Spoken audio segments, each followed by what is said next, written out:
नमस्कार। Indigenous television हेरिरहनु भएका सम्पूर्ण दर्शकहरूमा हार्दिक स्वागत तथा अभिवादन। म कुमार यात्रु। सधैँ आज पनि हामी जनताको सवाल जनसवाल कार्यक्रम लिएर उपस्थित भइसकेका छौँ। आज हामी सदाको कार्यक्रम र सदाको विषयभन्दा अलिक फरक सन्दर्भ र फरक विषयका साथ उपस्थित भइसकेका छौँ। खास गरिकन आज हामी विश्व संस्था संयुक्त राष्ट्र सङ्घको 75औं स्थापना दिवसको सन्दर्भमा नेपालका लोपोन्मुख अति सीमान्तकृत समुदाय र खास गरिकन आदिवासीको सवालमा हामी केन्द्रित रहेर कुराकानी गर्नेछौँ।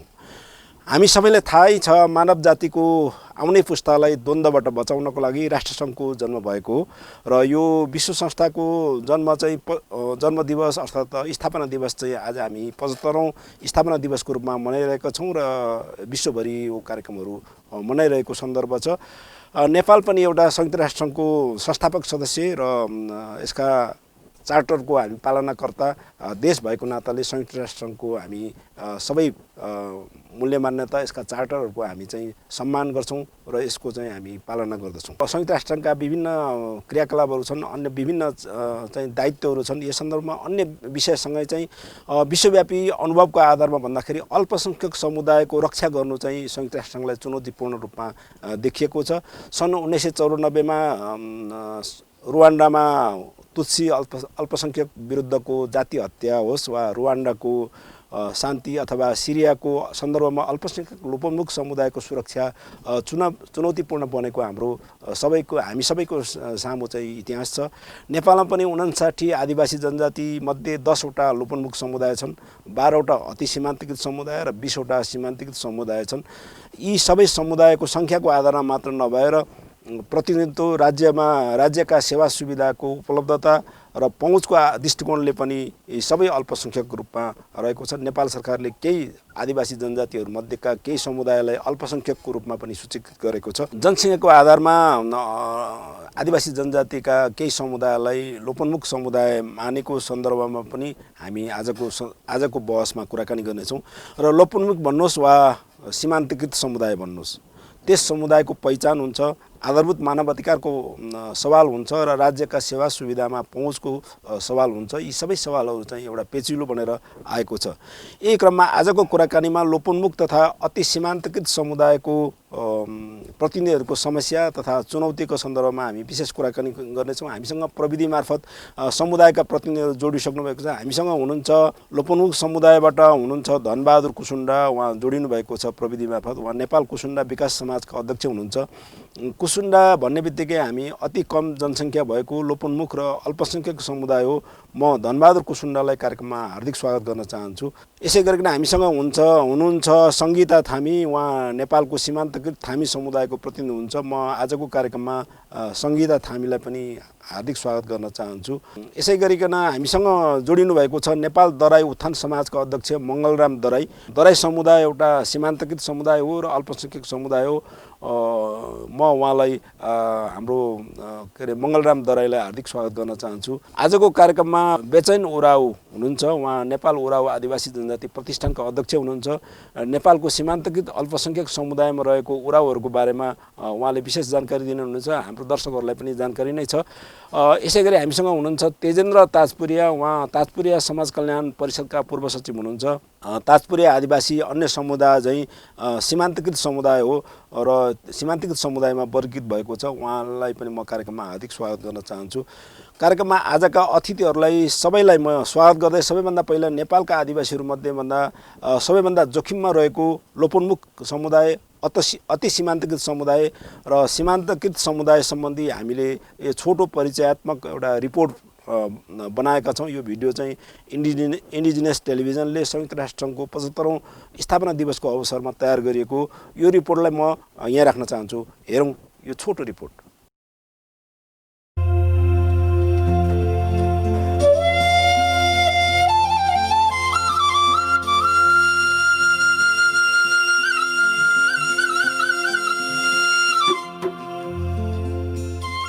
बहुजातीय नेपालको जनसाङ्ख्यिक बनावटमा आदिवासी जनजातिको उपस्थिति विशेष छ। फरक भौगोलिक परिवेश, पृथक सांस्कृतिक धरातल र भाषिक समूहका आधारमा आदिवासी जनजातिभित्र पनि विविधता रहेको छ।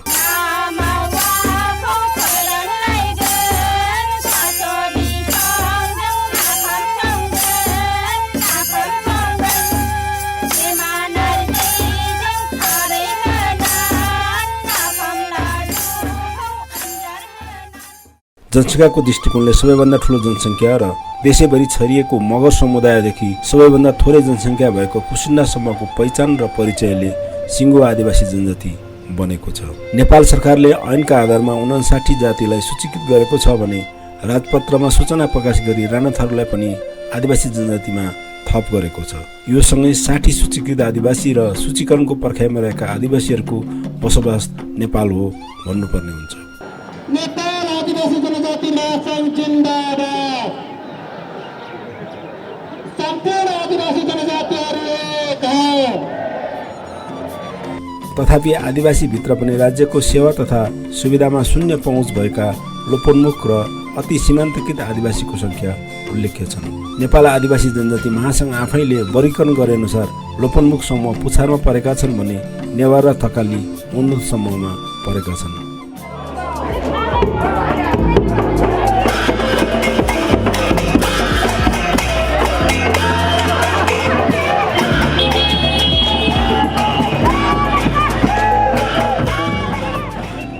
आज हामी विशेष गरेर लोपोन्मुख र अति सीमान्तकृत समुदायको कुरा गर्नेछौँ, जो आफ्नै मूल्य मान्यता र परम्पराका आधारमा अस्तित्व बचाउन सङ्घर्षरत छन्। लोपोन्मुख समुदायमा रहेको राउटे, कुसुन्डा तथा बनकरिया जस्ता आदिवासीहरू घुमन्ते र सिकारी युगकै अवस्थामा छन्। यसरी नै सुरेल, हायु, राजी, किसान, लेप्चा, मेचे र कुसबडियाहरू शिक्षा, स्वास्थ्य जस्ता आधारभूत आवश्यकताबाट वञ्चित छन्।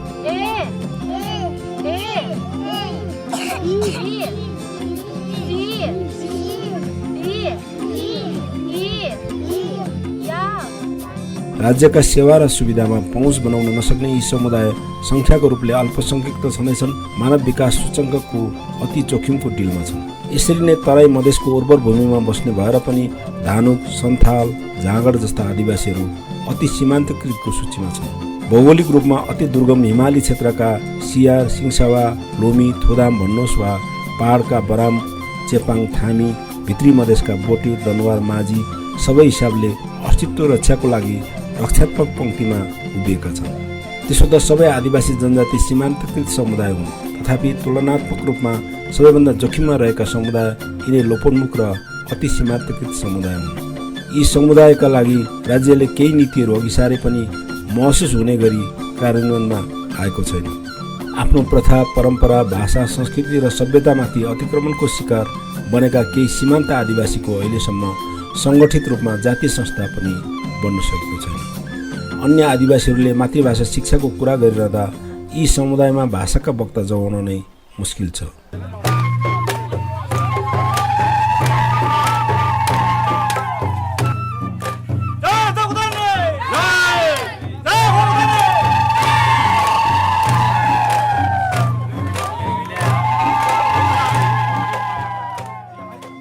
नीति निर्माण तहको समावेशीकरण उनीहरूको लागि निकै टाढाको विषय हो। आफ्नो परम्परागत भूक्षेत्र, भूमि र जीविकाको एकमात्र साधन प्राकृतिक स्रोतबाट टाढा पारिएका यी समुदायको सामूहिक मानवाधिकार संरक्षण चुनौतीपूर्ण बनेको छ। आदिवासी भित्रका केही समुदायलाई राज्यले अल्पसङ्ख्यकको रूपमा सूचीकरण गरेको छ। त्यसै गरी लोपोन्मुख समुदायका लागि सामाजिक सुरक्षा भत्ता पनि उपलब्ध गराउँदै आएको छ, तर पनि उनीहरू बहुजातीय मुलुकको तस्विरमा अटाउन सकेका छैनन्। यसमा अधिकारकर्मी, अभियन्ताहरू, राज्य र विश्व समुदायको ध्यान जान आवश्यक छ। इन्डिजिनस टेलिभिजनका लागि कुमार यात्रु, काठमाडौँ।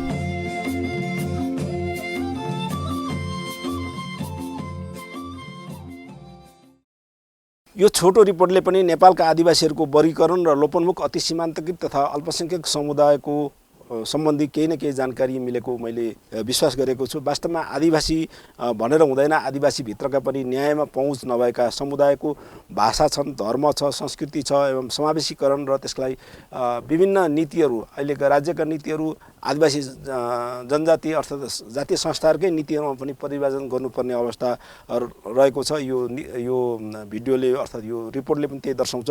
यसै क्रममा सबैभन्दा पहिला म नेपाल दराई उत्थान सङ्घका अध्यक्ष मङ्गलराम दराईबाट कुराकानी सुरु गर्न चाहन्छु। दराई जातिको हालको अवस्था कस्तो छ? म मङ्गलराम दराईलाई आफ्नो कुराहरू राख्दिन म अनुरोध गर्छु।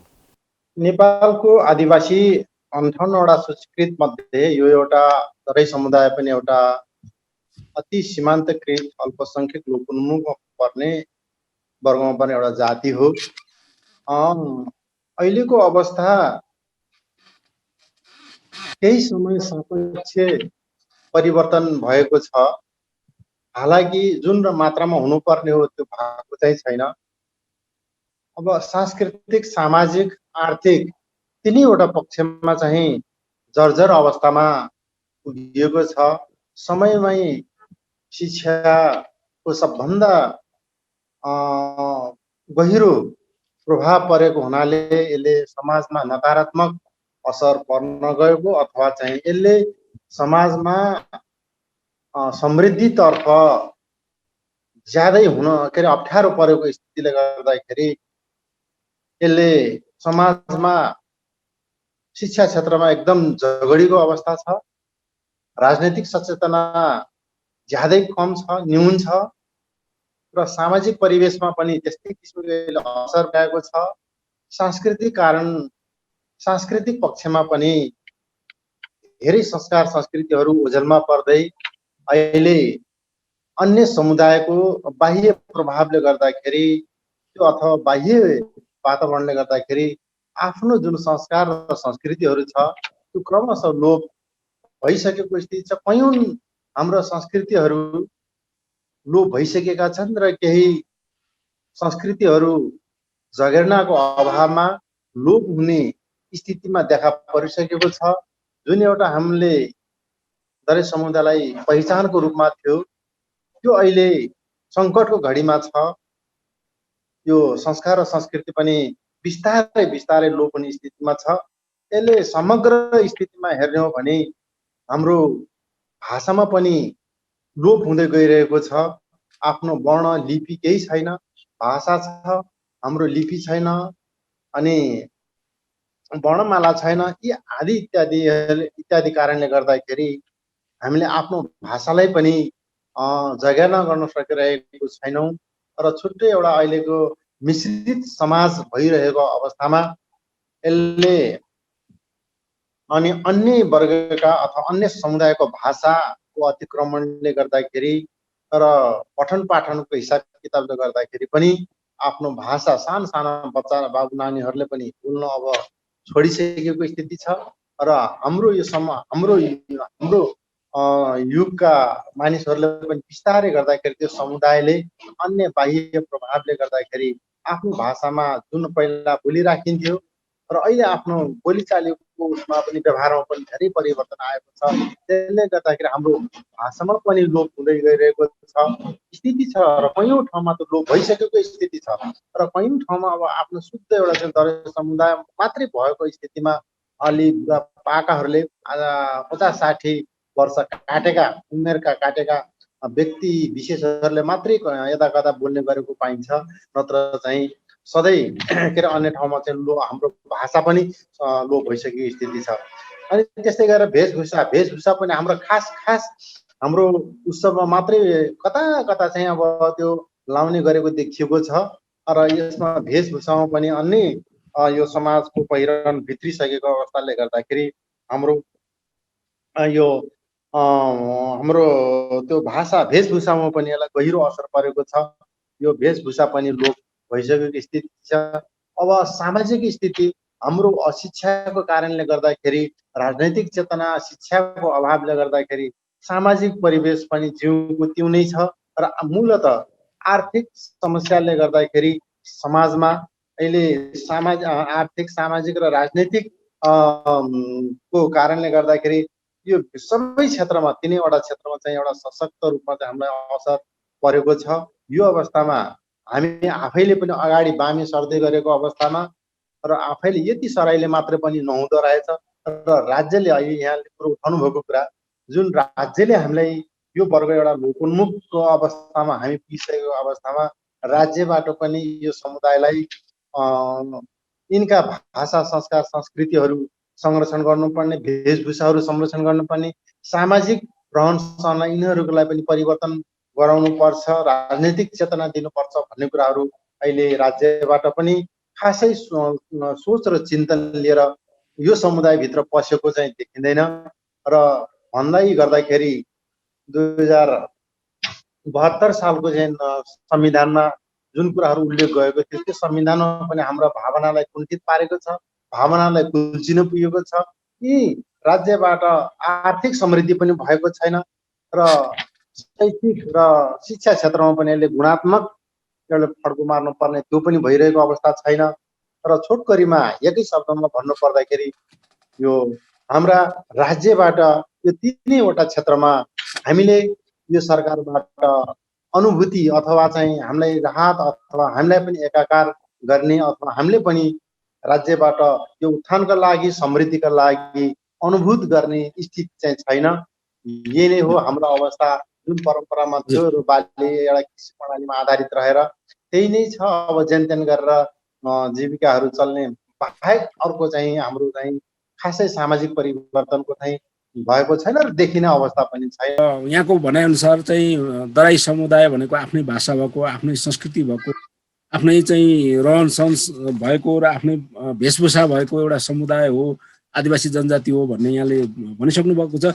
तर जुन चित्र यहाँले प्रस्तुत गर्नुभयो यो चाहिँ कसको कारणले गर्दाखेरि तपाईहरुको यो दराई समुदाय चाहिँ पछि पर्यो होला, के कारण होला यसको? अब हाम्रो आफ्नै पनि कारण त छ नै। हामी पनि अब समय सापेक्ष अनुसार परिवर्तित हुन सकेनौं र शिक्षामा हामीले चाहिँ शिक्षामा ज्ञान आर्जन हुन सकेन र आर्थिक र सामाजिक पनि चाहिँ रूपान्तरण हुन सकेन। यो आफ्नो ठाउँमा छ। त्यही त हामी यो हाम्रा कमी कमजोरी पनि छन्। तर मूलतः यो पछि परेको समुदायलाई वर्गलाई राज्यबाट हुनुपर्ने जे हुनुपर्ने थियो मूलतः यसको चाहिँ अभिभारा अथवा जिम्मेवारी भनेको अथवा नैतिक जिम्मेवारी भनेको सम्पूर्ण जिम्मा त राज्यकै नै हो। र यो राज्यबाट चाहिँ यो अहिलेसम्म यो हामीले चाहिँ अनुभूत गर्न नसकिरहेको अवस्थामा यो चाहिँ छ। यसको मूल कारण अथवा मूल जड भनेको त राज्य नै हो, यो सरकारले नै हो। सबै जातिलाई चाहिँ यो सबै समान व्यवहार अपनत्व समभावको भावनाले सबै क्षेत्रमा यो आर्थिक राजनैतिक सांस्कृतिक यो सबै क्षेत्रमा चाहिँ समेटिएर हामी अरू अन्य जातिलाई समेत सँगसँगै लिएर नहिँड्नुको कारण यसको दोष भनेको त प्रमुख कारण त राज्यलाई नै जान्छ। उसको दायित्व हो, नैतिक जिम्मेवारी पनि हो। सबै किसिमको यसको चाहिँ दुई मत छैन। यो त राज्यकै नै हो। यो राज्यले नै राज्यले लिनुपर्छ। यही सन्दर्भमा राज्यको कुरा गर्ने हो भने अहिले चाहिँ नेपालमा नयाँ संविधान जारी लागू भएको पनि धेरै वर्ष भइसकेको छ, 4-5 वर्ष नै बितिसक्यो होइन। 72 सालमा आएपछि अहिले हामी 77 सालमा कुराकानी गरिरहेका छौँ। यो सन्दर्भमा देशमा चाहिँ समावेशीकरणको मुद्दाहरू पनि कार्यान्वयनमा आएको छ, विभिन्न आरक्षणका कुराहरू पनि आएको छ, शिक्षामा, स्वास्थ्यमा, रोजगारीमा संविधानले आरक्षण गरेको छ र गणतन्त्र आएको छ देशमा। यो सन्दर्भमा यी परिवर्तनका यी विषयहरू दराई समुदायले अनुभूति गर्न पाएको छैनन् भनेर हामीले बुझ्दा हुन्छ? एकदमै यसमा दुई मत छैन। 2072 सालको संविधान जारी हुँदै गरेको अवस्थामा र 62-63 को मूलतः 62-63 को आन्दोलनमा सिङ्गो आदिवासी जनजाति समाहित भएको थियो राज्यको परिवर्तनका लागि। र यो हामी आफ्नै यो वर्ग समूह पनि त्यसमा एकाकार भएर 62-63 को 19 दिने आन्दोलनमा र कयौंको ज्यान समेत हामीले आहुति दिएर गयौं। र संविधान जारी हुने बखतमा त्यो जारी हुँदाखेरिको चाहिँ जुन राय सल्लाह सुझावहरू लिने काम गरेको थियो त्यसमा हामीले हाम्रो जातिको तर्फबाट पनि संविधानमा यो हुनुपर्ने कुराहरू हामीले सुझाव पनि राखेका थियौं। संविधानको जारी हुँदाखेरि त्यो हाम्रो कुराहरू कयौं कुराहरू चाहिँ छुट्न गए। हालाकि अहिले आरक्षणको कुराहरू हजुरले उठाउनु भएको थियो हैन। आरक्षण यो आरक्षण राज्यले दिएको अवस्था छ। यही हदसम्म यो राम्रो पक्ष हो, यसलाई स्वीकार गर्नुपर्ने हुन्छ। र यो आरक्षणले पनि हामीले भनाइ के भन्दाखेरि आरक्षण भित्र पनि आरक्षण चाहिएको जस्तो अवस्था छ। अब जस्तो मलाई के लाग्छ भने अब आरक्षण भित्र आरक्षण के हो भन्दाखेरि अब हामीहरूको अहिले 58 वटा जातिमा र 5 वटा राज्यले क्लस्टर छुट्याइएको छ। अहिले सिङ्गो आदिवासी जनजातिको भित्र पनि त्यो छनौट गर्दाखेरि हामी अल्पसंख्यक अथवा चाहिँ हामी लोपोन्मुख त्यो दिएको कोटाभित्र त कहिले पनि छिर्न सक्दैनौँ। हामी हजुरको नेवारसँग प्रतिस्पर्धा गर्न सक्दैनौँ, गुरुङसँग प्रतिस्पर्धा गर्न सक्दैनौँ, अनि तामाङसँग प्रतिस्पर्धा गर्न सक्दैनौँ, मगरसँग प्रतिस्पर्धा गर्न सक्दैनौँ। अनि भन्नुहोस् त अब त्यहाँ हामी कहाँ आइपुग्दाखेरि कहिले आउने त त्यो हैन। अब त्यो गुरुङ मगरहरू त अब क्षेत्री बाहुनसँग पनि प्रतिस्पर्धा गर्न सक्ने स्थिति छ हैन। यो भएको हुनाले अझै पनि यसलाई वैज्ञानिक भएन कि भन्ने कुरा मेरो हो। अथवा हाम्रो समुदायले जुन आरक्षण दिइरहेको राज्यले छ त्यसमा अहिले हामी अनुभूत गर्न पाइरहेको अवस्था चाहिँ छैन। यसमा चाहिँ अब हामी कयौँ साथीहरू कयौँ आदिवासी जनजातिहरू अब अरू ब्राह्मण क्षेत्रीहरूसँग पनि एउटा प्रतिस्पर्धा गर्ने क्षमता छ। त्यो भित्रमा हामीले गर्दाखेरि हामी त कहाँ पुग्यो। हुन त नहुनु भन्दा यो आरक्षण आएको छ, यो एक हदसम्म धेरै राम्रो हो। अझै पनि आरक्षणभित्र अझ आरक्षणको चाहिँ अझ वैज्ञानिक तवरले लानु पर्छ कि भन्ने कुरो मेरो आजको यो अन्तर्वार्ताबाट मेरो माग पनि रहन्छ। र यो जुन 72को नयाँ संविधानको सन्दर्भमा जुन जारी भयो यसमा फेरि सबै जातिलाई एउटा चाहिँ समानुपातिक जुन कुरा गर्नुभयो एकदम राम्रो कुरा हो। संविधानमा पनि आयो अनि त्यहाँनिर पनि अब हामी चुकेका छौँ। समावेशीलाई चाहिँ समावेशी समानुपातिकको जुन अवधारणा आइरहेको अवस्था चाहिँ छ। अहिले गएको 74 सालको चुनावमा एउटा मात्र हजुरलाई म दृष्टान्त बताउँ। 2074 सालको आम निर्वाचनमा सबै चाहिँ निर्वाचनबाट अहिले कुन चाहिँ वर्गको त्यहाँ प्रतिनिधित्व भयो त? हजुरको चाहिँ पहिला चाहिँ संविधान सभाको निर्वाचनमा पनि धेरै जातिहरूले पाए। त्यही समान के अरे आरक्षणमा पनि ठुलो 2-4 वटा जातिहरूले चाहिँ पाए। अन्य कतिवटा 5 वटा जातिले पाए। अरू त कति अरू 53 वटा जाति त अझै पनि त्यहाँ छुटे। र कहाँनिर हुने हो त यो आरक्षण? मैले यहाँनिर चाहिँ ठोक्काएँ हजुरलाई।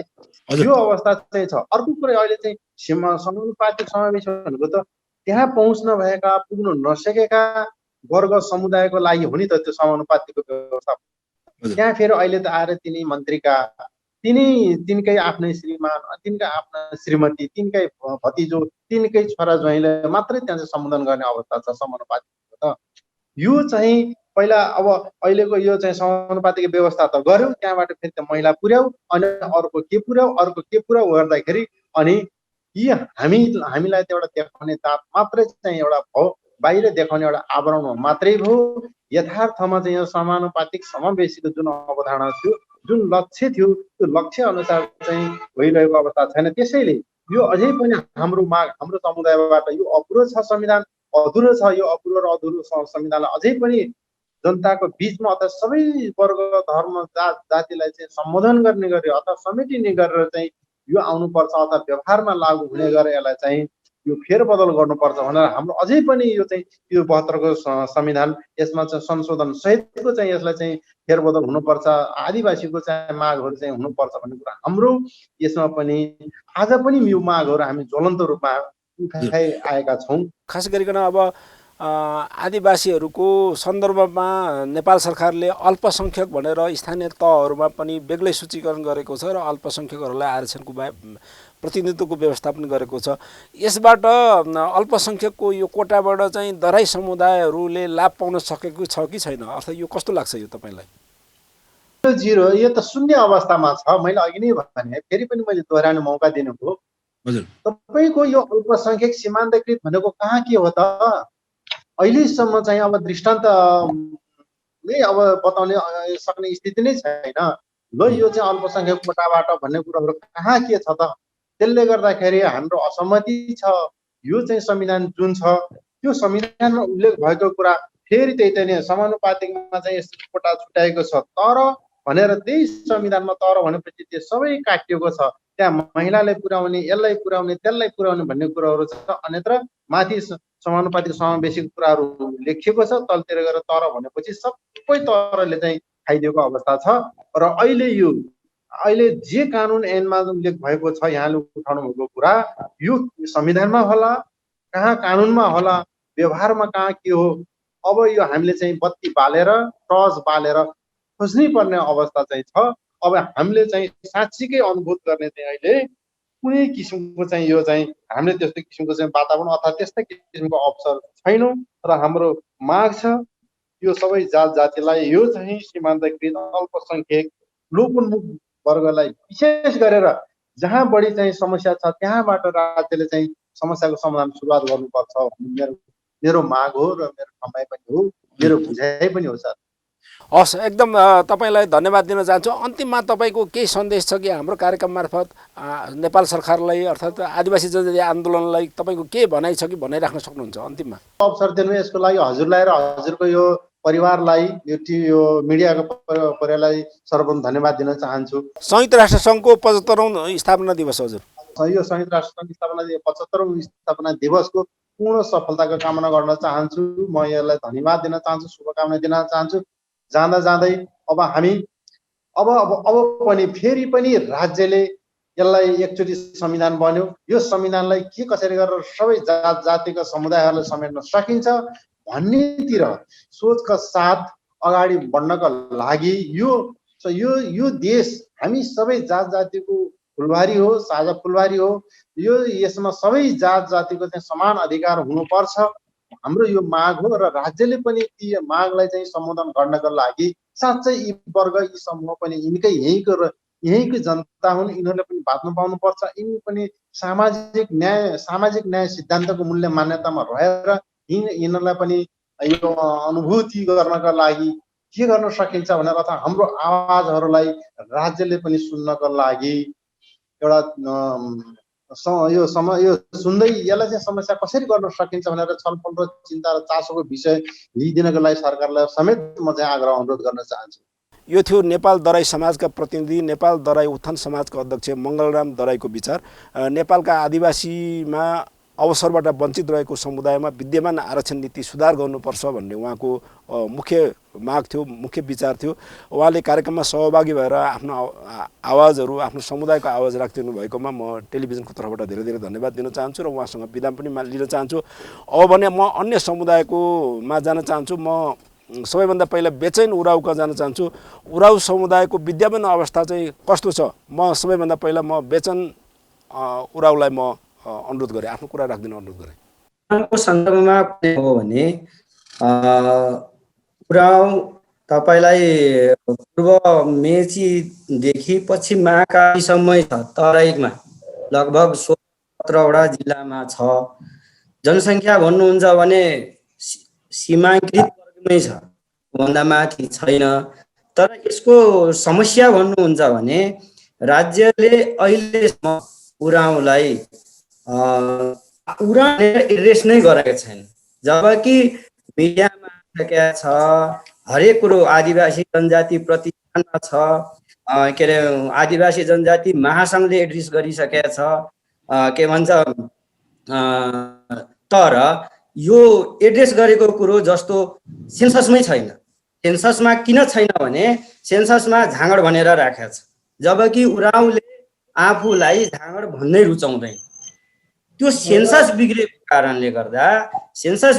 कारणले गर्दा लोकसेवामा परीक्षा लिँदाखेरि पनि उराव के अरे झाँगड भन्दाखेरि कहिले किसानमा छिराइदिन्छ, कहिले कता छिराइदिन्छ, आफ्नो उनै दिया छैन। कस्तो हाम्रो राज्यको बनावट कस्तो छ यथार्थ पनि हेर्दैनन्।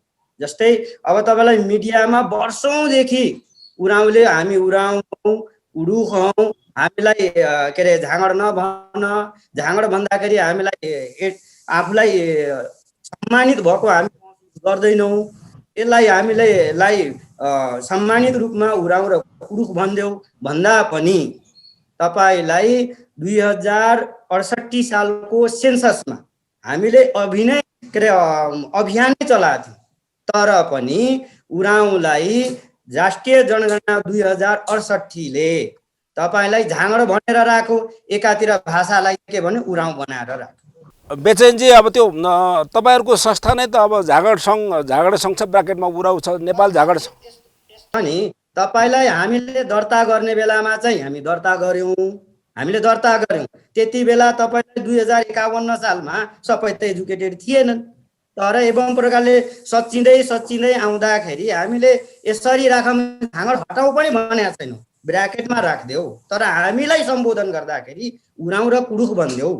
तर यहाँ तपाईँलाई के भन्छ, अन्यले भन्दाखेरि त तपाईँलाई त्यही घोची त्यही भन्दो रहेछ नि त। तर हामीलाई त आदिवासीलाई त त्यो सम्मानित त हुँदैन। अहिले अब यहाँको सन्दर्भमा पछि पनि आउनेछु। म अहिले हाम्रो सङ्गीता थामीजी कहाँ जान चाहन्छु। सङ्गीता थामीजी, थामीहरूको समस्या चाहिँ मूल समस्या चाहिँ के हो? जस्तो उराव समुदायको आफ्नो पहिचानकै सवालमा, उराव भन्ने कि झाँगड भन्ने सवालमा, राज्यले चाहिँ त्यसलाई सम्बोधन गर्ने सवालमा उहाँले केही कुरा राख्नुभएको छ। थामीहरूको मूल समस्या के हो, कसरी चिन्ने?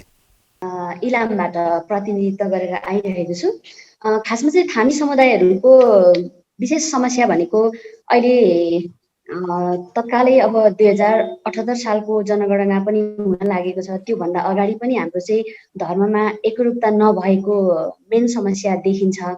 त्यस्तै गरेर यो जुन 3टा क्याटेगोरिज राखेको छ, सीमान्तकृत, अति सीमान्तकृत र लोपोन्मुख भन्ने क्याटेगोरीमा चाहिँ कतिले हामीलाई लोपोन्मुख पनि भनिराख्नु भएको छ कि, मतलब सरकारद्वारा चाहिँ लोपोन्मुख भन्ने शब्दहरू पनि सुनिरहेको छ। यसमा पनि कस्तो भने अब हामीले चाहिँ त्यो कुराहरूलाई मानिराखेको छैनौँ। अब हामी लोपोन्मुख किन छैनौँ भने साबिक 75वटै जिल्लाभरि नै थामी समुदायहरूको बसोबास रहेको छ।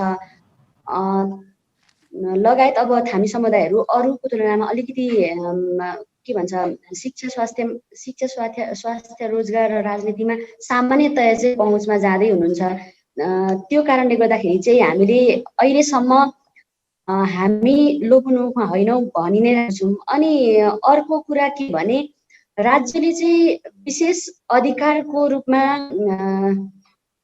जुन हुन्छ नि अब मातृभाषामा शिक्षाहरूदेखि लिएर पहिचानको कुराहरूमा चाहिँ अहिले पनि हामीलाई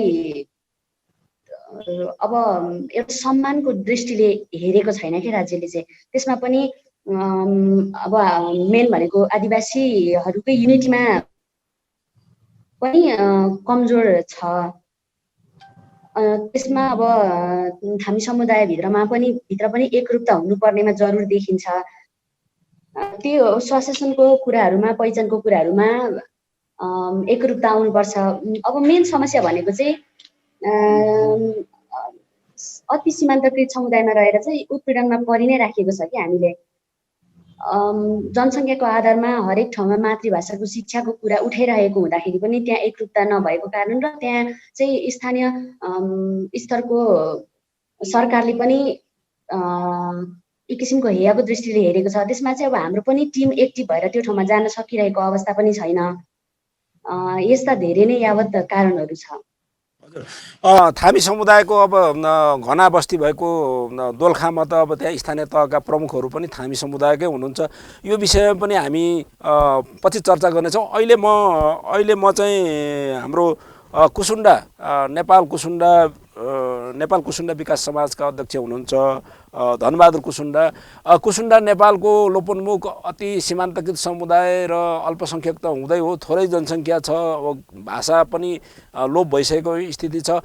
अब यो सन्दर्भमा तपाईँले कुसुन्डा समाजको मुख्य समस्या के हो भनेर मैले सोधेँ भने अहिले युएनको यो 75औं स्थापना दिवसको अवसरमा यो चाहिँ युएनका संयुक्त राष्ट्रसङ्घका मान्छेहरूको लागि पनि प्रस्तुत हुने कार्यक्रम भएको हुनाले के भन्नुहुन्छ, प्लिज छोटोमा भनिदिनु होला धन्यवाद। कुसुन्डाजी, कुसुन्डाको समस्या भनेको आफैमा जटिल समस्या छ।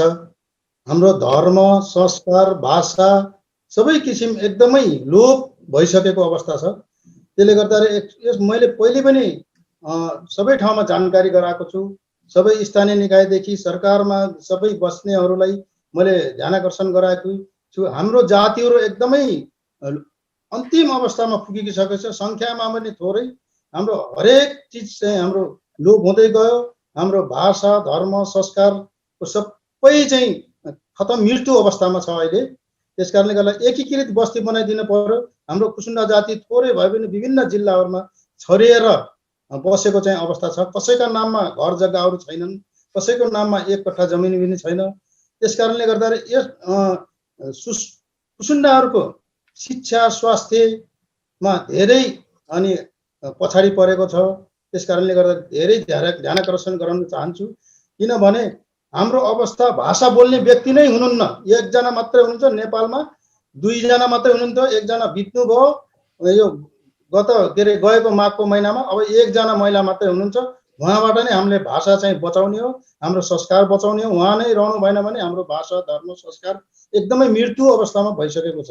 त्यस कारणले गर्दाखेरि एकदमै जरुरी एकीकृत बस्ती बनाएर त्यो हाम्रो जातिहरूको पहिचानको लागि, हाम्रो जातिको भाषा, धर्म, संस्कार, स्वास्थ्य, शिक्षाको लागि एकदमै महत्त्वपूर्ण चाहिँ कार्यहरू गर्नुपर्ने रहेको छ मेरो भनाइ। र जुन हामीले पाउने सेवा सुविधामा पनि राम्रो तरिकाले चाहिँ दिन पर्यो सरकारले कुनै पनि बाधा अड्काउ नगरेर हाम्रो पाउने कोटाहरूमा आरक्षण कोटामा परेकाहरूलाई प्रतिस्पर्धा गर्न नसकिने भएर भएको हाम्रो जातिहरूलाई एकदमै कोटाको आवश्यकता चाहिँ हुनु पर्यो र विशेष गरी यस टेलिभिजन इन्डिजिनियस कार्यक्रममा यो हामी जस्ता पछाडि परेका लोपोन्मुख समुदायको आवाजहरूलाई अब त्यो ठाउँसम्म पुर्याइदिने यहाँहरूको योगदानलाई मैले धेरै कदर गर्दै अहिलेलाई म यति कुरा राख्छु। धन्यवाद छ धनबहादुर कुसुन्डा। उहाँ चाहिँ कुसुन्डा समाजको अध्यक्ष हुनुहुन्छ र अब कुसुन्डा समुदायको कुरा गर्ने हो भने अब भर्खरै अब सिकारी युगकै अवस्थामा रहेको अर्थात् घुमन्ते फिरन्ते अवस्थामै रहेको र अहिले आफ्नो भूमि पनि नभएको कुराहरू उहाँले राख्नुभएको छ। म अब तेजेन्द्र ताजपुरिया कहाँ आउन चाहन्छु। अब ताजपुरिया समुदायको स्थिति के छ? अब यही कुराहरू चाहिँ म राखिदिन अनुरोध गर्छु छोटोमा। अब ताजपुरे समुदाय भनेको नेपालको सुदूर पूर्वी र दक्षिणी जिल्ला झापा र मोरङमा सदियौँदेखि बसोबास गर्दै आएको त्यहाँको चाहिँ नि रैथाने एउटा मूलवासी आदिवासी समुदाय हो। ताजपुरे समुदाय यो 2068 को जनगणना अनुसार 19,213 जना रहेको तथ्याङ्कले देखाउँछ। मूलत ताजपुरे समुदायमा देखिने समस्याहरू आन्तरिक रूपमा र राज्यतर्फबाट पनि धेरै नै छ। अब राज्यतर्फबाट भन्नुपर्दाखेरि ताजपुरे समुदायलाई जुन दृष्टिकोणले हेर्नुपर्ने हो त्यो दृष्टिकोणले हेरिएको छैन। जस्तो कि ताजपुरे समुदाय आफैमा पनि यो 19,213 एउटा सीमान्तकृत समुदायमा नपुग्ने हो। अति सीमान्तकृत समुदाय अन्तर्गत राख्नुपर्नेमा सीमान्तकृत समुदाय अन्तर्गत राखिएको छ। यो पनि सुरुबाटै एउटा अपहेलनाको दृष्टिकोणले हेरिएको भन्न सकिन्छ। त्यसै गरी चाहिँ नि ताजपुरे समुदायलाई अब अघि बेचन उरावजीले उठाउनु भएको कुरालाई थोरै ताजपुरेसँग जोड्न चाहन्छु। लोकसेवा आयोगमा पनि अब तथ्याङ्क डाटाले त सेन्ससले ताजपुरे भाषा 18,811 जनसङ्ख्या 19,213 देखाइरहँदा पनि लोकसेवा आयोगमा भाषाको महलमा ताजपुरे भाषा राखिएको छैन। यो समस्या चाहिँ निर्वाचन आयोगमा पनि थियो पहिले। अहिले पछिल्लो समय हामी गएर त्यहाँनिर कुरा राख्यौँ। यसरी चाहिँ नि ताजपुरे भाषा जनगणना पनि उल्लेख भइरहेकोले गर्दा भाषाको महलमा ताजपुरे राखियोस् भनेर। अनि अहिले पछिल्लो समय राष्ट्रिय परिचय पत्र वितरण हुँदा पनि भाषाको महलमा ताजपुरे भाषा नरहेको पाइयो। भनेपछि राज्यले चाहिँ भाषा मार्ने, त्यसपछि चाहिँ संस्कार संस्कृति मार्दै जाति नै मार्ने उद्देश्यमा लागेको हो कि अथवा के हो उद्देश्य? त्यो अनुसारले चाहिँ नि यो ताजपुरे समुदाय राज्यबाट चाहिँ पुरै अपहेलित एउटा वञ्चितमा के अरे वञ्चितीकरणमा परेको समुदाय हो भन्न सकिन्छ।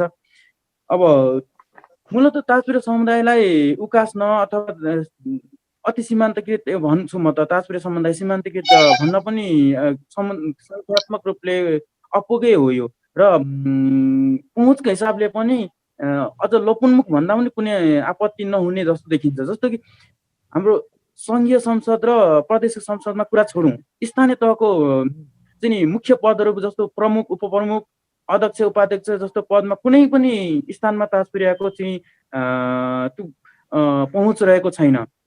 अब एउटा वडामा 2 जना वडाध्यक्ष आउनु भएको छ, यो चाहिँ अलिकति केही खुसीको कुरा हो, एउटा चाहिँ खुसीको मात्रै कुरा हो, तर त्यतिले पर्याप्त चाहिँ छैन। त्यसै गरी प्रशासनिक क्षेत्रमा पनि ताजपुरियाको चाहिँ राजपत्राङ्कित पदमा अहिलेसम्म एउटै ताजपुरिया पाउन सकिन्न। पछिल्लो समय हामी केही 1-2 जना युवाहरू अलिकति छिर्यौँ होला, तर राजपत्राङ्कित पदमा जहाँ चाहिँ निर्माण गरिन्छ त्यस्तो निर्णय निर्माण गर्ने पार्टमा चाहिँ हामी सहभागी हाम्रो एकदमै नगण्य त किन जिरै छ, जिरो। त्यस कारणले गर्दाखेरि ताजपुरे समुदाय राज्यबाट चाहिँ टोटली उपेक्षित र वञ्चितीकरणमा परेको समुदाय, समस्यामा परेको समुदाय, भोलि यसको भविष्य के हुन्छ भन्ने कुरा नै हामी ताजपुरे समुदाय एकदम अन्यलमा छौँ जस्तो लाग्छ मलाई। धन्यवाद छ। म बेचन उरावमा फेरि म जान चाहन्छु। खास गरिकन यहाँ अहिलेको छलफलको क्रममा चाहिँ उठेको कुराहरू आदिवासी जनजातिभित्र पनि अति सीमान्तकृत र लोपोन्मुख समुदाय भनेर वर्गीकरण भएको छ। यो वर्गीकरणमा पनि अब यहाँहरू संहिताजीले पनि कुरा उठाउनु भयो, अब हाम्रो ताजपुरियाजीले पनि कुरा उठाउनु भएको छ। अब यो वर्गीकरण नै हामी चाहिँ लोपोन्मुख हो कि अति सीमान्तकृत हो कि सीमान्तकृत हो कि भन्ने सन्दर्भमा पनि एउटा विवाद रह्यो। अब अर्को चाहिँ सरकारले आदिवासी जनजातिलाई फेरि अर्को चाहिँ अल्पसङ्ख्यक भनेर पनि गरेको छ। अब वास्तवमा हामी यो थोरै सङ्ख्यामा रहेको नेपालको चाहिँ राज्य तहमा चाहिँ पहुँच नभएको यो समुदायलाई कसरी सम्बोधन गर्नु पर्ला उरावजी? म यसमा के भन्न चाहन्छु भने सर, हेर्नु 2062-63 को जुन आन्दोलन भयो, या त अगाडि जुन आदिवासी जनजातिले एउटा क्याटेगोराइज गर्यो होइन, क्याटेगोराइज गर्दाखेरि एउटा सोलो डोलो छुट्याइदिएको छ कि त्यो सोलो डोलोमा हामी 5 वर्ग जुन बनाएको छौँ त्यसले कसरी कम्पिटेट गर्छ? राज्यले त त्यो सोच्नु पर्यो, पहिले नै त्यसलाई आइडेन्टिफिकेसन गरेर त्यसको निर्धारण गर्नु पर्यो कति दिने त, तलकोलाई तलको हिसाबले। जस्तै सामान्य यसपालिको संविधानकै कुरा गरौँ न, अब थारू आयो, मुस्लिमलाई मुस्लिम आयो, मधेसीलाई मधेसी आयो। जस्तै ताजपुरिया, उराव, किसान, धिमालकै कुरा गर्ने हामी तराईको बासी हो। कोटाको कुरा गर्ने हो भने चाहिँ मधेस मूलको आदिवासी जनजाति हो। अब राज्यमा छिर्ने बेलामा मधेस भनेर ठुलो सोलो डोलो जान्छ, तर यता जनजातिबाट पनि हामी कम्पिटेट गर्न नसक्ने, यता तपाईँलाई के भन्छ मधेसीबाट पनि कम्पिटेट नगर्न सक्ने। राज्यले त सोच्नु पर्यो नि। जस्तै अब तपाईँलाई जसरी अब लोकसेवा आयोगले त्यो पहिला निर्धारण गर्नु पर्यो। अब हाम्रो 2007 के अरे जनगणना हुँदैछ, त्यहाँ भाषादेखि लिएर तपाईँलाई के भन्छ एजुकेसनको कुरा आएको छ। एजुकेसन अब स्कुलदेखि तपाईँलाई क्याम्पस पढ्दा जानसम्ममा सीमाङ्कित वर्गको आर्थिक विपन्नताले ढाडछिटाइ भइसकेको हुन्छ। अब उनीहरूले एसएलसी पास गरेको हुँदैन, आमा बाउले के भन्छ भने मेरो छोराछोरीले कमाएर लिएर आओस्। अब एसएलसी पास गरेको मान्छेले अहिलेको कन्टेस्टमा खरदारमा कम्पिटेट गर्न सक्दैन। हेर्नु किन गर्दैन भनेपछि माथि अप्पर डिग्री पास गरेका मान्छेले खरदारमा छन् भने भर्खर जनजातिले त्यो पास गरेको सीमाङ्कितले एसएलसीले कसरी कम्पिटेट गर्छ? त्यो त हुने नै भएन सर। त्यसको लागि अब अघि पनि मैले भने त्यसको लागि त राज्यले त सोच दिनु पर्यो नि। त्यसलाई कसरी या माने कोटा दिँदैन भने राज्यले त्यसलाई कसरी सक्षम बनाउने त, त्यसलाई कसरी ट्रेन्ड गर्ने, त्यो ट्रेन्डको मूल आधारहरू जुटाइदिनु पर्यो। त्यो त कहीँ पनि देखिँदैन। जो भोट राजनीति मात्रै भइरहेको हुन्छ, जो बलियो उसलाई हरेक कुरोमा भए पनि नभए पनि उसलाई छिराइहालिन्छ। तर भनेको सीमाङ्कितदेखि अति सीमाङ्कितदेखि तलका त्यो त कुनै ठाउँमै छैन। जस्तै अघि तेजेन्द्रजीले भन्नुभयो वडासम्म पनि त एड्रेस गरिदिनु पर्यो नि। जस्तो दलितको केसमा त स्थानीय तहमा त वडामै उसको निर्धारण भइसक्यो, तर आदिवासी जनजातिको केसमा त त्यो भएको छैन। त्यसकारण त्यो हुनु पर्यो सर। र अर्को कुरो म भन्छु, जुन तपाईँलाई यो मनोविचारदेखि हामीलाई पीडित बनायो। अलिकति राज्यले त्यो भन्छ नि ठुलो माछाले सानो माछालाई खाइदिने, तर सानो माछा बचेन भने त ठुलो माछा पनि मर्छ नि सर। त्यस कारणले पनि जोगाउनु पर्यो। यो राज्य ठुलो माछा आफूलाई बनाउने, सानो माछा चाहिँ खाइदिइहाल्नु। त्यो सानो माछा जोगायो भने मात्रै ऊ बच्ने हो, किनभने इकोसिस्टम त चल्नु पर्यो नि। तर यहाँ चाहिँ के देखियो भने सीमाङ्कित अति सीमाङ्कित लोक उन्मुखको बारेमा कसैले नसोच्ने, तर एउटा सानो भत्ता दिँदाखेरिमा मात्रै उसलाई सीमित बनाइदिने, उसलाई एवारनेस नगर्ने, ठाउँमा नपुगाउने। अनि राज्य कहाँबाट सक्षम हुन्छ? त्यो राज्य सक्षमको मूल कारण यही छ। सङ्गीताजी, तपाईँले अघि चाहिँ के अरे थामी समुदायलाई लोपोन्मुख भन्ने गरेको भने चाहिँ थामी समुदाय लोपोन्मुख होइन, अति सीमान्तकृत समुदायमा हो क्या अरे मैले विचारमा। अब यो अहिलेको वर्गीकरण, अहिलेको हाम्रो चाहिँ अल्पसङ्ख्यक समुदायको सूचीकरण, अब यो पहिचानको सवालमा नै मिलेको छैन भनेर बुझ्दा हुन्छ। तपाईँ के भन्नुहुन्छ? एकदमै मिलेको छैन। किनभने अब जुन क्याटेगोरीमा राखेको छ सरकारले, जुन अब लोपोन्मुख पनि भन्दैछ, हामीलाई चाहिँ पहिला त्यो क्याटेगोरी गर्दाखेरि अति सीमान्तकृत समुदाय पनि भनिराखेको छ। जुन त्यो अति सीमान्तकृत भनिराखेको अवस्था त मेन क्याटेगोरी गर्ने टाइममा त जनसङ्ख्याको आधारमा नै हुन्छ। त्यो जनसङ्ख्याको आधारमा क्याटेगोरी गरिसके पछाडि चाहिँ राज्यले हाम्रो समुदायलाई राज्यले दिने सेवा सुविधा चाहिँ के त?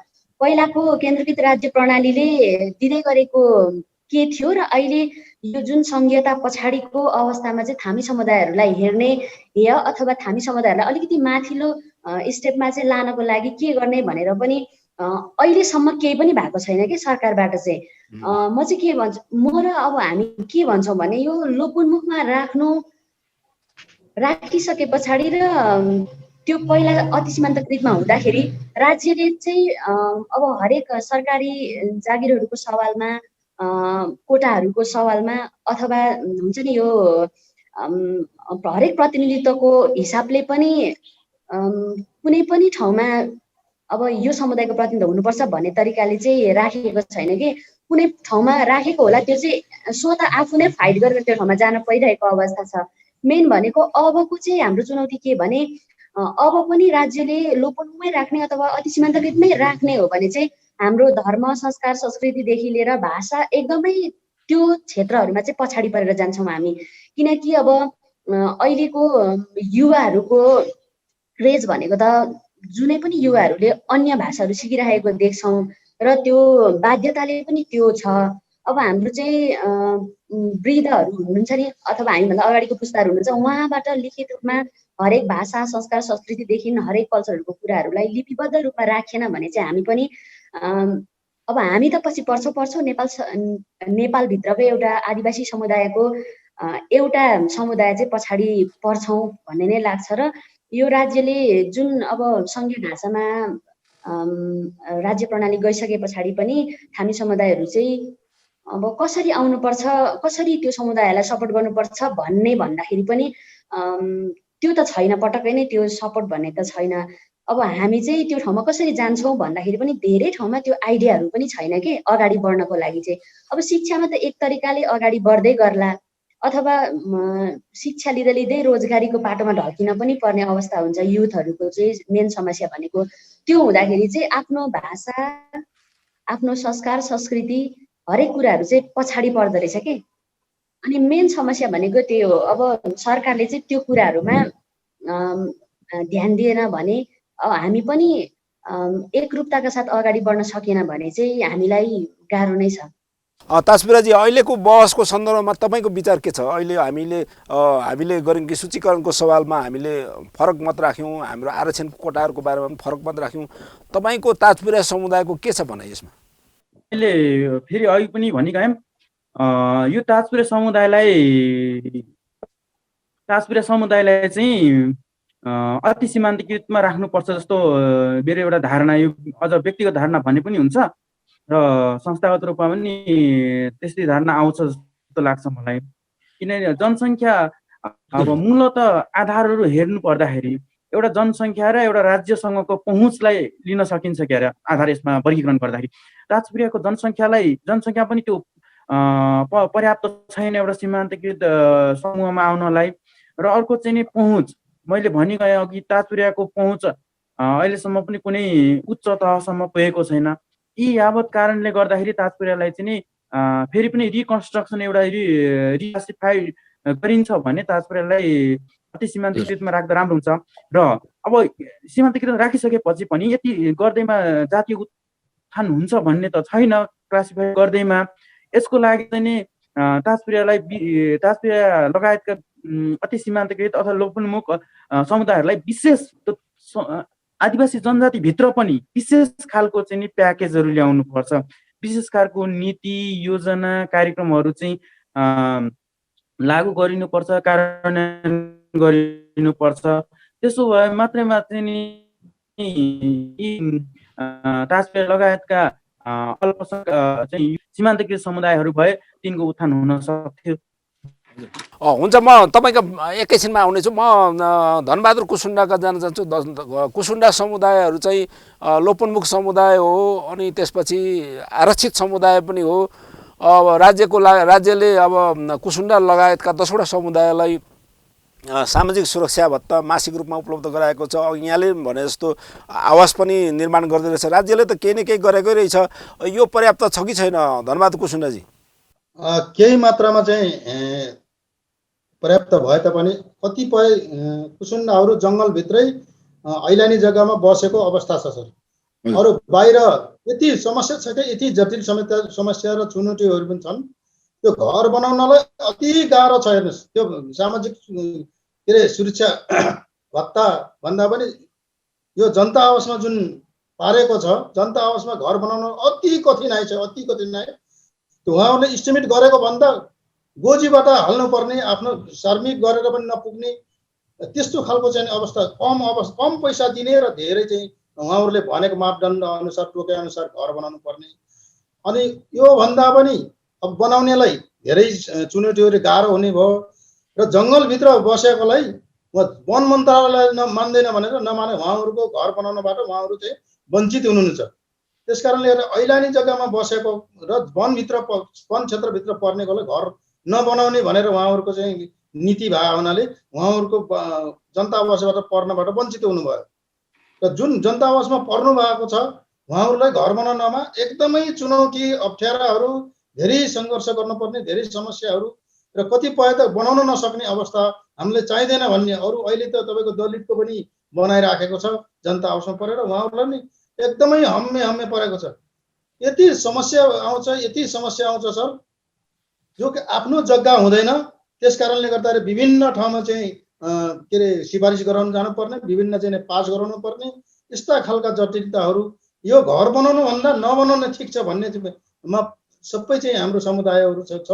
किनभने सरकारले केही मैले सहयोग गर्छु कि उनीहरूले गर्छन्, आफूले गर्न पर्यो भन्ने उद्देश्यले चाहिँ अरूको तुलनामा हालेर चाहिँ हामीलाई त्यो उसमा राखेर हाम्रो के क्षमतै छैन। साँझ बिहान जो गर्न त गाह्रो छ, हातमुख जोड्नलाई। अनि कसरी चाहिँ उसले चाहिँ घर बनाउन सक्छ? आधा के अरे उसले केही सरकारसँग सहकार्य गरेर कसरी चाहिँ उसले गर्न सक्छ? यस्तो खालको चाहिँ अवस्था छ। र अरू कुरा भन्दा अब सबै कुरा कुसुन्डाहरूलाई अति समस्याहरू छ। किनभने एकीकृत बस्ती पनि छैन, एका ठाउँमा बस्न पनि पाएको छैन। त्यो के अरे राज्यले त्यो व्यवस्था मिलाउने हो। अब त्यो राज्यले यो चासो पनि छैन। अब 2-4 पैसा अब सामाजिक सुरक्षा भत्ता पारे त्यसैले चाहिँ सीमित रहन्छन् भन्ने उद्देश्यले अब यस्तो कार्यक्रम ल्याएको होला। एकदमै समस्या छ सर। अब यो जनजातिका, आदिवासीका चाहिँ लोपोन्मुखलाई चाहिँ कुन अवस्थानमा राख्ने? विश्वमा कसैसँग भाषा, धर्म, संस्कार नमिल्ने जातिहरू, कुनै ठाउँको भाषासँग हाम्रो भाषाले मेल खाँदैन। त्यस्तो अचम्मको अनौठो जाति हाम्रो देशमा हुँदाहुँदै पनि हाम्रो राज्यलाई यसप्रति चाहिँ चासो छैन। एउटा हामी कुसुन्डा पहिचान को लागि एउटा म्युजियम बनाएर बाहिरबाट टुरिस्टहरू आउने थिए, त्यस्तो खालको व्यवस्थित गर्न सकेको छैन सरकारले। एकदमै समस्या छ कुसुन्डामा। सबै आदिवासी जनजातिहरू मध्ये 1 नम्बरमा पर्ने भाषा, धर्म सँगै नै मैले भनिसकेँ, धेरै चाहिँ समस्या भएको र अन्तिम अवस्थामा पुगिसकेको कुसुन्डाको अवस्था छ सर। हजुर, म धन्यवाद दिन चाहन्छु। म कार्यक्रममा हाम्रो समयको कारणले म एकदम संक्षिप्तमा जवाब चाहन्छु। अन्तिममा यो हाम्रो तेजेन्द्र ताजपुरियाजी का म फेरि जान चाहन्छु। उहाँ चाहिँ ताजपुरिया समाज कल्याण परिषदको पूर्व सचिव हुनुहुन्छ। यस आफ्नो समुदायको उत्थानको लागि लागिरहनु भएको छ। अब नेपालमा नयाँ संविधान आएको छ, गणतन्त्र आयो, अब समावेशीकरणको कुराहरू छ, आरक्षणका कुराहरू छ, अल्पसङ्ख्यक भनेर स्थानीय तहमा कोटाको व्यवस्था पनि छ। यो हुँदाहुँदै आदिवासी जनजातिहरूको लागि भनेर छुट्टै प्याकेज, छुट्टै क्लस्टर पनि बनाएको छ। यो क्लस्टरहरूको सन्दर्भमा यहाँको भनाइ के छ? आदिवासी जनजातिहरूलाई छुट्याएको एउटा क्लस्टरले अल्पसङ्ख्यक, सीमान्तकृत अर्थात् अहिले हामीले कुरा गरेको लोपोन्मुख अर्थात् भन्नुहोस् अति सीमान्तकृत समुदाय, जुन जोखिममा रहेका समुदायहरूलाई कतिको फाइदा पुगेको छ जस्तो लाग्छ तपाईँलाई? प्लिज तेजेन्द्र ताजपुरियाजी। म त के भन्न चाहन्छु भने 62-63 आन्दोलन पश्चात आदिवासी जनजाति समुदायले केही थपमा केही बेनिफिट पाएको त देखिन्छ। यो त आदिवासी जनजातिको मुभमेन्टले गर्दा पनि हो। आफै पनि मुभमेन्ट गरेर अगाडि बढेकोले गर्दाखेरि राज्यले पनि अब आदिवासी जनजातिलाई त केही थप त गर्नै पर्छ, नगरे त हुन्न। यो मुभमेन्टमा त आदिवासी जनजातिको अमूल्य योगदान रहेको छ भन्ने हिसाबले केही त दियो। अब यसमा चाहिँ म फेरि पनि त्यही कुरालाई जोड दिन चाहन्छु। जस्तो क्लासिफाई गर्दाखेरि जुन एउटा क्लासिफाइड जुन छ हाम्रो चाहिँ वर्गीकृत गरिएको छ। अब माइनोरिटी र मेजोरिटीको जुन कुरा आयो नि, बेचनजीले जुन कुरा उठाउनु भयो, यो लोपोन्मुख अति सीमान्तकृत अथवा यो चाहिँ नि तपाईँको चाहिँ नि यो आरक्षित जुन समुदाय छन् यिनीहरूको खासै चाहिँ नि एउटा मेजोरिटी भएको आदिवासीले पाएको सुविधा जस्तो अथवा उनीहरूले पाएको एउटा चाहिँ नि तपाईँ एउटा भनौँ पुगेको पहुँच जस्तो छैन। अब उनीहरूको लागि चाहिँ नि विशेष खालको प्याकेजहरू नै चाहिन्छ। अब आदिवासी भित्र तपाईँको चाहिँ जस्तै एउटा लोकसेवा नि छुट्याएर रहँदाखेरिको जो 27% छ त्यो 27% भित्र पनि त्यसलाई 100% मानेर फेरि पनि यो लोपोन्मुख आदिवासीलाई 80% अनि यो छुट्याइदिनु नभए अति सीमान्तकृतले तपाईँको चाहिँ नि 2 लाख 4 लाख भएको आदिवासीसँग कुनै हालतमा पनि एउटा विचार गर्नुहोस् कुनै हालतमा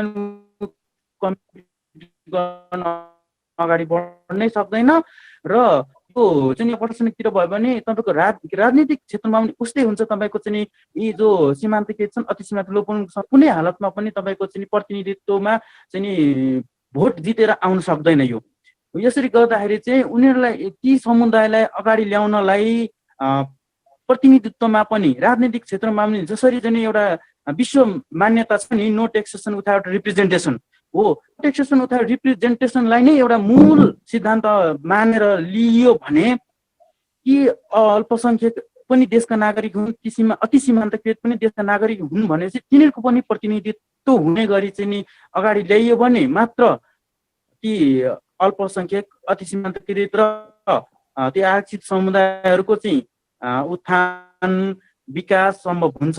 होइन भने चाहिँ एउटा आदिवासी जनजातिको नाममा अब होला माइनोरिटी मेजोरिटी समुदायको चाहिँ उत्थान विकास तर माइनोरिटी चाहिँ रहन्छ। यो मेरो एकदम माइनोरिटीलाई प्राथमिकता दिनुपर्छ भने अहिलेको संविधानमा म बेचन उराउलाई को राय जान्न चाहन्छु। अहिलेको संविधानमा यहाँले भने जस्तो आरक्षण पनि उहाँले हाम्रो ताजपिराजीले भने जस्तो आरक्षण नीतिमा पनि हामीले परिमार्जन गर्नुपर्ने अवस्था छ। त्यसै गरी संविधानमा भएको व्यवस्था अनुसार हामीले चाहिँ विशेष क्षेत्र स्वायत्त क्षेत्र संरक्षित क्षेत्रको पनि परिकल्पना गरिएको छ। त्यस्तो परिकल्पनाले यो लोपोन्मुख अति सीमान्तकृत अर्थात् अल्पसङ्ख्यक समुदाय आदिवासीहरूलाई फाइदा हुन्छ कि हुँदैन होला? बेचन रावजी अब यहाँको समुदाय उराउ समुदायलाई पनि त विशेष क्षेत्र बन्नु पर्यो भने स्वायत्त क्षेत्र बन्नु पर्यो भने त्यस्तो भूक्षेत्रहरू छ? सर यो भन्नुभएको एकदम यो लागू भयो भने चाहिँ उरावहरू धेरै ठाउँमा प्रतिनिधि गर्न छन्। सुनसरी केसमा भन्नुहुन्छ भने धेरैवटा गाविसमा आफै प्रतिनिधि राम्ररी गर्न सक्ने स्थिति छ। र रह्यो अघि नै क्लस्टरको कुरा गर्नुभयो, म त्यसमा अलिकति थप्न के चाहे भने क्लस्टर अनुसार राज्यले सुविधा भन्ने कुरो त गर्यो। जस्तै कि एउटा तपाईँलाई संस्कृति मन्त्रालयकै कुरा गरौँ, सेन्ट्रलको बजेटलाई स्थानीयमा पूर्ण रूपमा पठाइदियो। तर जुन संस्कार संस्कृति के अरे धर्मको कुरो जुन आयो त्यसमा तपाईँले त्यसको त्यो जुन बजेट भाषाको बजेट अन्यत्र जान्दो रहेछ के सर। स्थानीयले त्यो यसो अब देखा जस्तो गर्ने तर त्यो समुदायमा खर्च चाहिँ नगर्ने त्यो पनि देखिएको छ। यो लुप होलहरू छ के बीचबाट छिर्ने। त्यसकारणले गर्दा यो राज्यले नै त्यो सुरुमा जुन हजुरले भने जस्तै त्यो गरिदियो भने केही हदसम्म पुरा त भन्न मिल्दैन, केही हदसम्म एड्रेस गरे जस्तो हामी देख्न पाउँछौँ र त्यो गर्नु पनि पर्छ। यसलाई अझ गर्दाखेरि के भने पछाडि त्यो इन्डिकेसन नै दियो भने कम्तीमा त त्यो कास्टले त्यहाँ प्रतिनिधि गर्न पाउँछ नि त। अहिले त जो राज्यले त दिएको छ तर जो अलिक जान्ने छन् उसले लियो, सुविधै गरेर लियो, तर जो जान्दैनन् उ कहिले पनि नहुने। जस्तै सामान्य यही आर्थिक वर्षको कुरा गर्छु है सर, म 4-5 वटा हाम्रो बजेटको कुरो बिचारा बजेट बनाउँदाखेरि अगाडि नै भन्नुपर्छ गाविस अध्यक्षलाई या वडालाई, त्यो नै थाहा नभए पछाडि कहाँबाट पाउने? त्यो आदिवासीको गाउँ ठाउँको त्यो बिजुली बत्ती स्वास्थ्य पानी त्यो त लगेर अन्यत्रै हालिदिँदो रहेछ नि त। त्यसकारण त्यो राज्यले तोकिदियो भने चाहिँ त्यो त के भन्छ मिसयुज हुन सक्थेन नि सर। यही भन्न चाहन्छु सर। हस् सङ्गीताजी, यसमा थप के छ तपाईँको? यो आरक्षणको कुराहरूमा चाहिँ विशेष गरेर चाहिँ सरकारले जुन यो 27% को कुराहरू छ नि जुन आयु भिड्दाखेरि 27% मा पनि विशेष अधिकार विशेष कोटा भनेर चाहिँ सीमान्तकृत अति सीमान्तकृतहरूलाई चाहिँ क्याटेगोरी गरेर नै छुट्याउनुपर्छ। किनकि अब एउटा मृग र कछुवालाई सँगै कुदाउँदाखेरि त जहिले पनि फर्स्ट त मृग नै हुने भयो, कछुवा त अब आफ्नो गतिमा जान्छ। त्यस्तै गरेर चाहिँ अब अन्य सानो सानो समुदायहरूले चाहिँ अरूसँग नै फाइट गर्दाखेरि विशेष रूपमा उसले कोटा पायो भने चाहिँ त्यो तरिकाले पनि फाइट गरेर जान सक्छ। अनि यो अहिले जुन स्थानीय सरकारमा चाहिँ बजेटिङको कुराहरू भइरहेको छ, जुन आदिवासी महासङ्घमा नै आदिवासी महासङ्घले नै प्रपोजल लगाइसके पछाडि नै त्यहाँ बजेटिङको कुराहरू हुन्छ। तर त्यो बजेटिङ हुनुभन्दा अगाडि चाहिँ त्यो क्लस्टरमा कुन समुदायहरू पछि परेको छ त्यो चाहिँ अब सरकारकै मेन नीति बनेर नै त्यो क्लस्टरमा चाहिँ बजेटिङ हुनु पर्यो कि, अथवा चाहिँ त्यो क्लस्टरभित्र बस्ने अति सीमान्तकृत लोपोन्मुख र यो सीमान्तकृत समुदायहरूलाई चाहिँ कसरी अगाडि बढाउन सकिन्छ त उसको हरेक भाषा, धर्म, संस्कार, संस्कृति, लिपि संरक्षणको कुराहरूमा। अनि त्यो जुन उहाँहरूले मान्दै गरेको, हामीले मान्दै गरेको मेन अब त्यो ठाउँहरूलाई कसरी अगाडि बढाउन सकिन्छ त्यो चाहिँ स्थानीय सरकारले नै, जुन त्यो सरकारको नीतिबाट नै मापदण्डको आधारमा नै त्यो हुन पर्यो।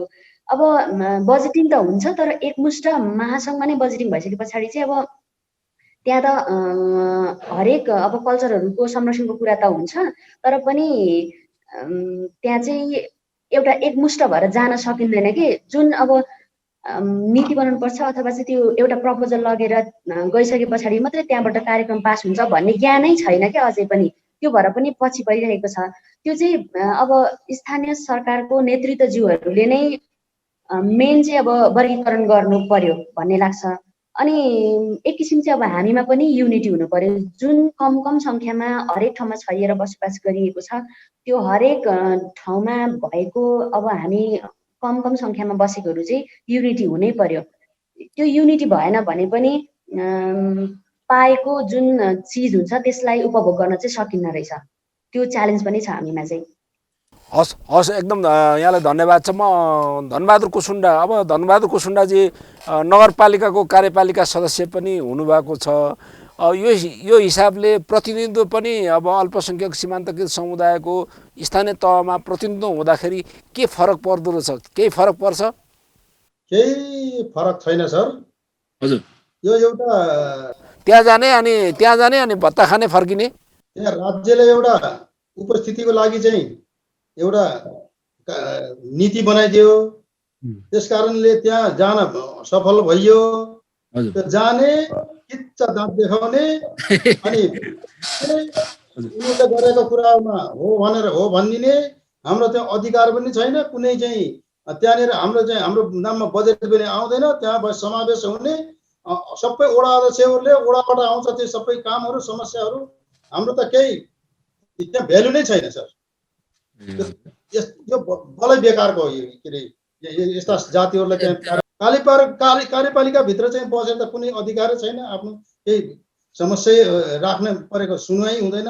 त्यतिको त्यो टाल्ने मात्रै उ छ, जम्मै राजनीति छ। अर्थपूर्ण सहभागिता भएन, त्यहाँ गएर निर्णय गर्ने कुनै आफ्नो भूमिका भएन भन्ने कुरा आयो। म कार्यक्रमको अन्तिममा अब म सबैलाई 1 मिनटमा आफ्नो ऱ्यापअप गरिदिन म अनुरोध गर्दछु। सबैभन्दा पहिला म बेचैन उरावबाट सुरु गर्न चाहन्छु। अब संयुक्त राष्ट्र सङ्घको यो 75औँ स्थापना दिवसको अवसरमा हामीले छलफल गऱ्यौँ।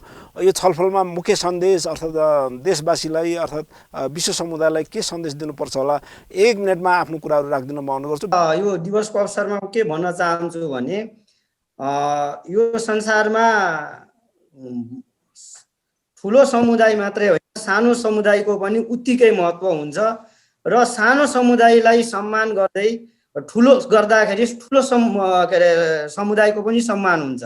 त्यसकारणले गर्दाखेरि सानो समुदायलाई पनि आफ्नो हक अधिकार र सम्मानार्थ राज्यले सम्मान दिनुपर्छ, उनको पहिचान जोगाउनुपर्छ भन्ने मेरो उराव आदिवासी जनजाति प्रतिष्ठानबाट माग पनि हो र आग्रह पनि। हस्, एकदम धन्यवाद छ। म हाम्रो ताजपिराजी, सीमान्तकृत अति सीमान्तकृत र लोपोन्मुख समुदायको लागि जुन आरक्षण छुट्याइएको छ त्यसलाई चाहिँ फेरि पनि पुनर्विचार गरिनुपर्छ एउटा। र अर्को भनेको चाहिँ जुन आज संयुक्त राष्ट्र सङ्घको 75औं अब वर्षगाँठ एउटा चाहिँ स्थापना दिवस मनाइँदाखेरि यो विश्वले स्वीकारिएको चाहिँ नो टेक्सेसन विथआउट रिप्रेजेन्टेसनको मूल मान्यतालाई चाहिँ अवलम्बन गर्दै गर्दा यी समुदायको चाहिँ विशेष रिप्रेजेन्टेसन गरिदिनुपर्छ राज्यले। त्यसो गर्यो भने चाहिँ यी दुई कुरालाई चाहिँ मूल रूपमा अगाडि बढाइदिएमा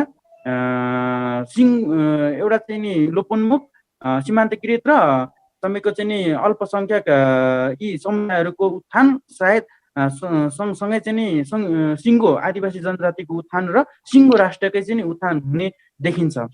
हस् हस् धन्यवाद कुसुम दाजु। अब राज्यले यस्ता पछाडि परेका समुदाय, अल्पसङ्ख्यक, लोपोन्मुख, अति सीमान्तकृतको लागि विशेष अनि कोटा ल्याउनुपर्छ र हाम्रो लागि प्रतिस्पर्धा गर्न नसक्ने अवस्था भएकालाई सिधै सरकारले चाहिँ घोषणा गरेर अब उहाँहरूले चाहिँ उहाँहरूको अधिकार दिलाउने चाहिँ पर्छ र हाम्रो समस्याहरू जहाँनिर चाहिँ अड्काउ हुन्छ त्यो चाहिँ सरकारद्वारा नै हाम्रो समस्या समाधान हुनुपर्छ। किनभने हाम्रो अभिभावक भनेको नै नेपाल सरकार हो, त्यसैले चाहिँ सबै काम चाहिँ सरकारबाट हुनुपर्छ भन्ने मेरो चाहिँ। हस् सङ्गीताजी।